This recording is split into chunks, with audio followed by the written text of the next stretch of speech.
For bank fraud and identity theft committed against an elderly victim, the court sentences you to 84 months in the custody of the Bureau of Prisons and orders restitution in the amount of $190. My cousin's girlfriend robbed my 74-year-old aunt out of $214,000. She did it from the mailbox. Every statement, every check, every piece of evidence walked right up that gravel driveway and into her hands before my aunt ever knew it existed. And I caught her because I woke up earlier. But I need to back up, because when I pulled into that driveway, I did not suspect a thing. I thought Robin was a blessing. She walked out of Aunt Jean's kitchen like she owned the welcome. "You must be Nadine," arms open, hugging me before I even set my bag down. She smelled like vanilla and dish soap, had dinner already going on the stove, had the guest room made up with fresh sheets, had a glass of sweet tea in my hand before I could take off my shoes. I stood in that kitchen thinking Derek found a good one. My cousin was dead. Aunt Jean was alone. And here was Robin wiping down the counters, calling her Mama Jean, making sure the woman was fed. I remember the relief I felt. 3 years I had not visited, 7 hours from Memphis, and I could not find a weekend. Derek died, and the guilt finally dragged me down that highway. And now I was standing in Aunt Jean's kitchen, telling myself at least she had somebody. Derek's military photo sat on the mantel in his dress uniform. That man could not stop laughing in real life, but in pictures he always looked serious.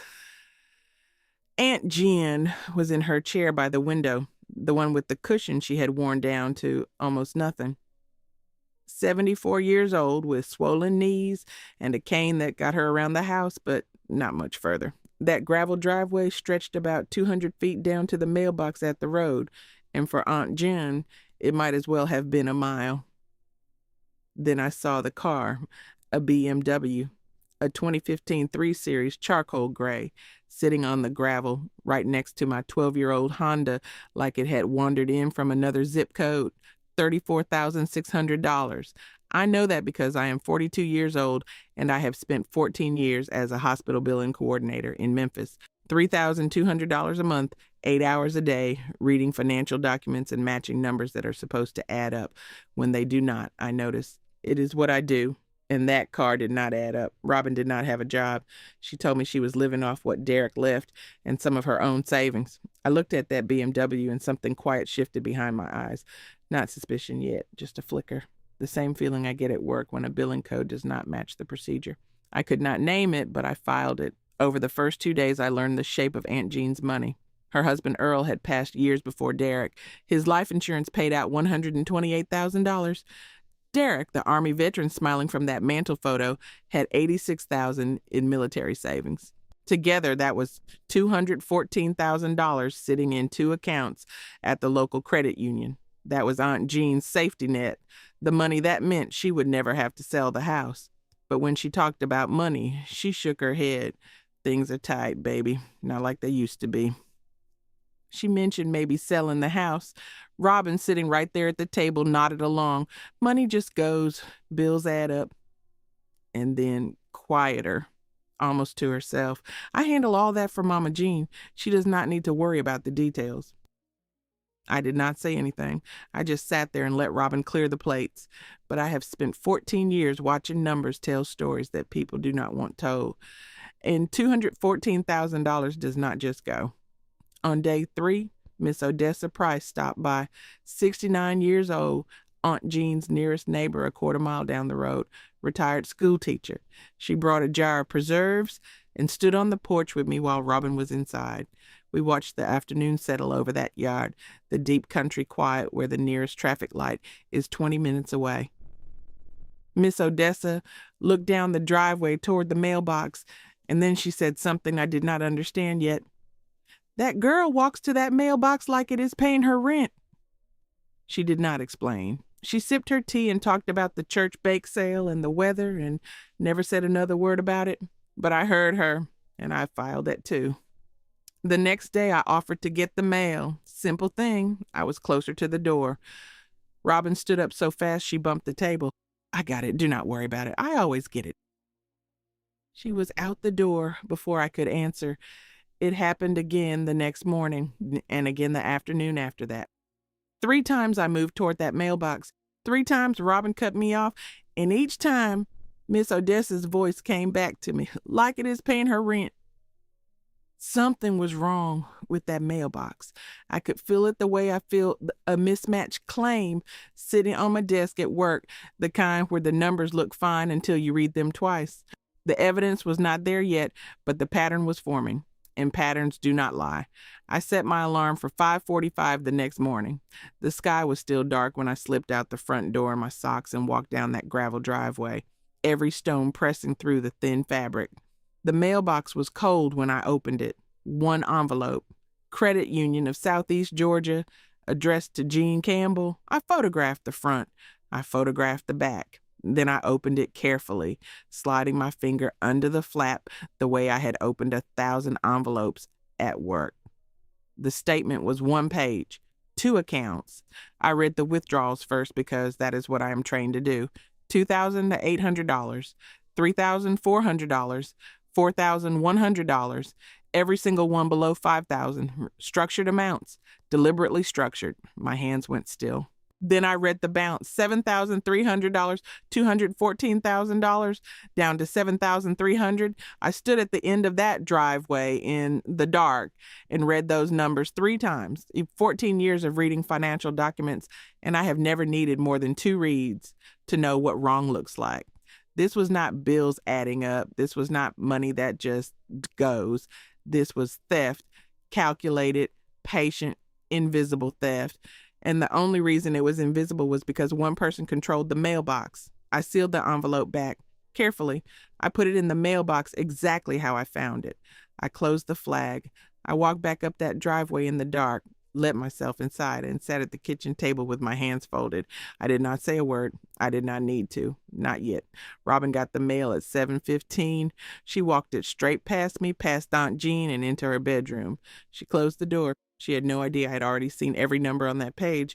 I needed to understand exactly what I was looking at. I needed someone who could read fraud the way I read billing errors. I needed Monica. Monica Barnes has been my best friend since 2008. She works in Medicare compliance at the hospital, fraud detection, the person they call when a billing pattern looks wrong. I called her that morning before Robin was even out of bed, standing on the back porch with my voice low and the photographs on my phone. "Read me the withdrawal amounts," Monica said. No small talk. That is how she is. 2,800, 3,400, 4,100. She was quiet for about 5 seconds. Then she said, "Those are structured. Every single one is below the $5,000 reporting threshold. Banks are required to flag transactions at $5,000 and above. Somebody is keeping those numbers just under the wire on purpose. Nadine, that is not careless spending. That is a system." My chest went tight. A system. Not a grieving woman dipping into savings. Not bills adding up. A system designed to avoid detection. "And if the amounts are structured like that," Monica continued, "someone at the credit union is either looking the other way or helping. You do not write 60 checks below $5,000 over 3 years without a teller noticing the pattern." I stood on that porch and let what she was telling me settle into my bones. Monica told me what to do next. Get to the mailbox before Robin every morning. Photograph every piece of mail, front and back. Open anything from the credit union. Photograph the contents. Reseal it. Put it back. Build the paper trail. Do not confront. Do not change my routine. Do not let Robin see a single shift in my behavior. "You are building a case now," she said. "Act like it." So I did. Every morning, 5:45, down the gravel in my socks while the sky was still gray. I intercepted 9 more pieces of mail over the next 2 weeks. Credit union statements, account notices. And then, on the 11th day, something that stopped me in the middle of that driveway. 3 transfers from Derek's account made after he died. $4,200, $3,800, $4,400, $12,400 total, pulled from a dead man's military savings and moved into Aunt Jean's account where Robin could write checks against it. Derek had been gone 5 months when those transfers were made. Someone walked into that credit union with paperwork and moved $12,400 out of a dead veteran's account. Nobody raised a flag. I stood there holding that statement, and I looked up at the house, at the window where Derek's photo sat on the mantel. his dress uniform, that serious face. And I thought about someone sitting at a desk filling out transfer forms with his name on them, while his mother sat in a chair with swollen knees, believing her money was just tight. I went inside and did the math the way I do it at work, line by line. The original balance was $214,000. The current balance was $7,300, but it was not a clean subtraction. Robin had been pulling from both accounts over 3 years, and some months the pension deposits of $1,847 were going in while checks were going out. I laid out every number I had photographed, cross-referenced deposits against withdrawals. When I finished, the total missing was $192,500, $192,500 from a 74-year-old woman who could not walk to her own mailbox. I had not yet found how Robin was doing it. I had the what and I had the how much, but I did not have the how. Not until the following Tuesday. Robin left that morning to drive into town, said she needed to pick up prescriptions. I waited until her car turned off the gravel onto the main road. Then I went into her bedroom. I am not proud of searching someone's room, but I was not looking for gossip. I was looking for evidence, and I found it in her nightstand drawer underneath a Bible, a manila folder, inside 2 documents. The first was a power of attorney form, full financial authority. It named Robin Slade as attorney in fact for Jean Campbell. It covered bank accounts, investments, real property, personal property, everything. The second document was a letter from an attorney in town scheduling the signing. The date was 8 days away. 8 days. In 8 days, Robin would have Aunt Jean's legal signature on a document that gave Robin complete control over every dollar, every account, and the house itself. She would not need the mailbox anymore. She could drain everything through the front door. I put the folder back exactly as I found it. I smoothed the Bible over it. I walked out of that room and I closed the door and I stood in the hallway and my hands were shaking. Not from fear, from the scope of it. This was not just theft. This was a takeover. I needed official records. The next morning, I drove to the credit union of Southeast Georgia, walked in wearing the same slacks I wear to work, carrying a folder with Aunt Jean's account numbers. I told the front desk I was family and needed account history for my aunt. They directed me to a teller window. The nameplate said Tanya Mills. She was young, maybe 34. And the moment I said Aunt Jean's name, something happened to her face. It went tight. Her eyes moved to the left, then down to her keyboard, then back up but not quite to my eyes. She smiled, but it was the kind of smile that is trying to hold something behind it. I will need to check with my manager about releasing account records to a third party, she said. Her voice was steady, but her hands were not. She wrote something on a sticky note and pressed it flat against the counter like she did not want me to see it. I did not get the records that day. Tanya told me to come back with written authorization from Aunt Jen. I thanked her and I left, but I had seen enough. The way she avoided my eyes, the way she positioned that sticky note. Monica's words came back to me. Someone at the credit union is either looking the other way or helping. Tanya Mills was helping. That evening, everything changed. Robin came home and she was different. She did not greet me. She did not ask about Aunt Jean's dinner. She walked past me in the kitchen without a word, and when I said hello, she looked at me with something I had not seen before. Cold, measuring, like she was seeing me for the first time and deciding what I was. "You been keeping busy?" she asked, not warm, not curious, flat. "Just helping out around here," I said. I kept my voice easy. I kept my hands on the counter. She held my eyes for 3 full seconds, then walked into her bedroom and closed the door. I heard her on the phone, low voice, one-word answers. I could not make out the conversation, but I did not need to. Tanya had called her. Tanya had told her that someone named Nadine came into the credit union asking about Jean Campbell's accounts, and now Robin knew that someone was looking. The woman who had hugged me at the door and handed me sweet tea was gone. In her place was someone calculating how much I knew and how much time she had left. The next morning, Robin did not pretend. She stood in the kitchen doorway with her arms crossed and watched me pour my coffee like I was a stranger who had overstayed a checkout. She waited until I sat down. "How long are you planning to stay, Nadine?" Not warm, not polite, a demand wrapped in a question. I kept my face still. "As long as Aunt Jean needs me." She held my eyes, then turned and walked out. The house felt different after that, like a room where someone has moved the furniture 1 inch. Everything looked the same, but nothing fit. That afternoon, I was in the hallway outside Aunt Jean's room when I heard Robin's voice through the door. Aunt Jean had asked about an envelope from the credit union, and Robin answered her, "You would not understand half of what is in those envelopes anyway." She said it the way you talk to a child reaching for something on a high shelf, dismissive, bored, like the woman whose $214,000 she had spent 3 years draining was not even worth a real answer. I stood in that hallway, perfectly still. Something went quiet inside me, not rage. I had felt rage at the post-death transfers. This was different.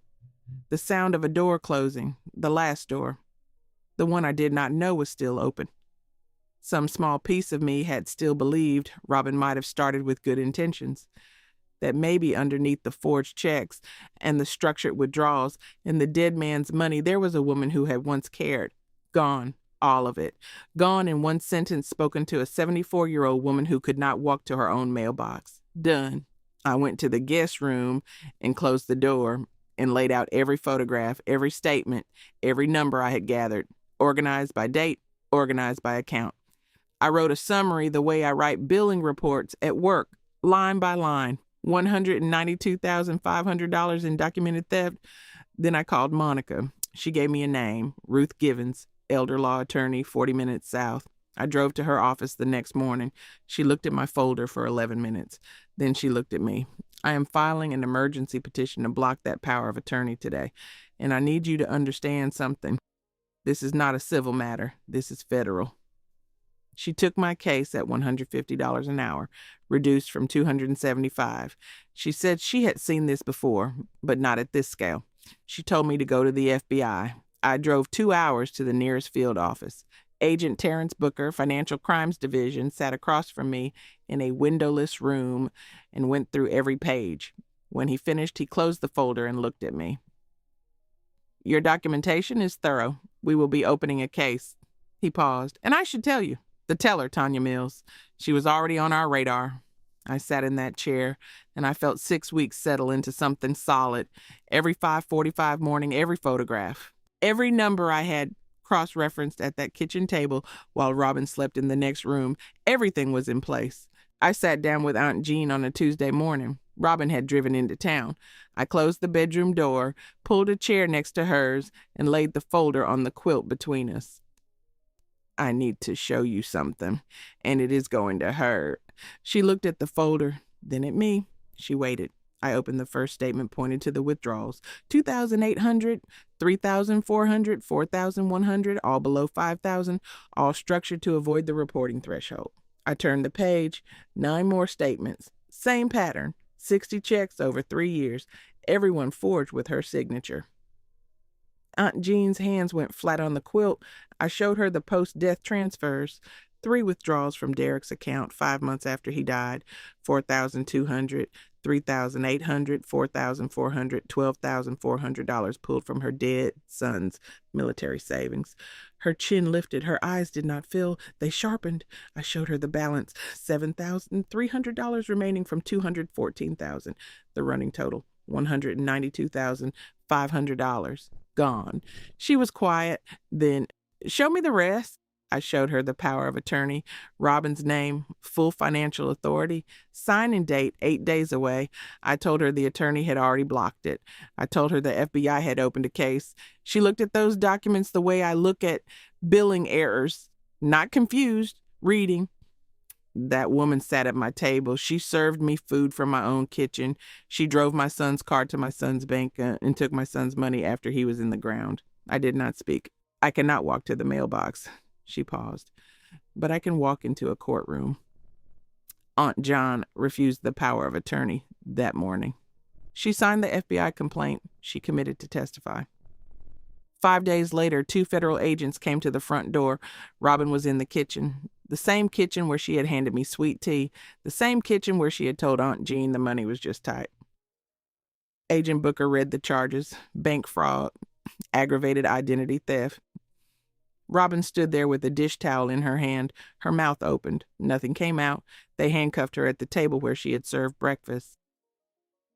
3 days later, Tanya Mills was arrested at her teller window, mid-shift.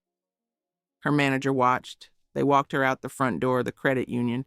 The trial lasted 4 days. The prosecution laid out everything: 63 forged checks, 3 post-death transfers, structured withdrawals below the $5,000 threshold over 3 years, signature comparisons, transaction records Tanya had processed without a single flag. I took the stand on day 2. Every 5:45 morning, every photograph, every number I had cross-referenced at that kitchen table. The defense had nothing.